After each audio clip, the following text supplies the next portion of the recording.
Meet the main character of my science fiction comedy, Matthew Alvarez. He's a snarky and reckless adrenaline junkie with his favorite thing in the world being danger. Matthew would carelessly walk into a dark hallway with screams on the other side just to see what's going on, or fight someone who's twice his size just to look good doing it. Everything Matthew does is to boost his confidence and feel as great about himself as possible, but he's also got more sides to him, some that he only keeps to himself because it might show his true colors, good ones and ugly.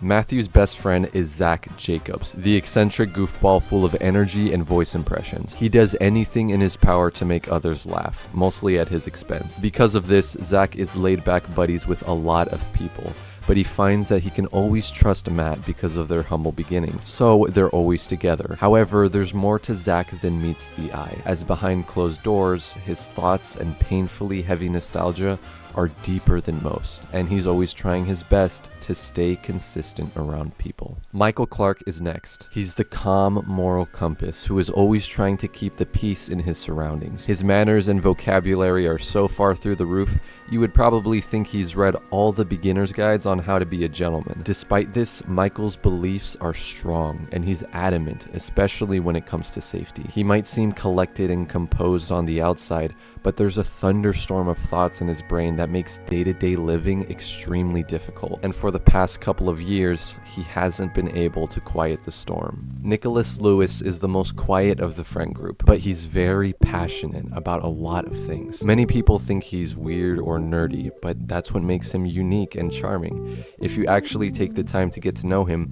he's one of the greatest friends you could ever have. Even though Nicholas can open up at times, he's often distracted in his own world. Nicholas's constant fear makes it hard for him to fit in as well with the friend group, but Michael has always taken a liking to him like an older brother. These next two are supporting characters, but they both have a good amount of involvement in the story. Asher Carter is the chillest guy you will ever meet, as he rarely loses his head and constantly keeps his emotions in check. He takes jokes pretty well, and talking about trauma on roofs is one of his favorite ways of bonding. However, Asher has difficulty with prioritizing his needs. Asher always puts others before himself and doesn't speak up. He's made it a goal to never let his flaws come through, but he doesn't realize that serving others is his biggest one. Charlie Era wraps up the friend group. She's a silly old soul and has a brother-sister relationship with Asher. Charlie tries her best to, at the very least, act like a decent person and really get to know people. She sees everyone as a book that she can walk up to and learn about. She likes danger like Matt and Asher, but she also prioritizes limits and speaks up when boundaries are crossed. However, when something really sets her off, she can hold a lot of anger and stubbornness. Now that you have met our main characters, follow them in the first episode of The Machine of Time, a story about how these teenagers stumble upon a time machine that sends them on a funny and drama-infused journey through the 1980s. Episode 1 releases on November 1st. Join the Discord server to stay up to date on future episodes and chat with others about the story, and turn on notifications so you're alerted when new episodes release.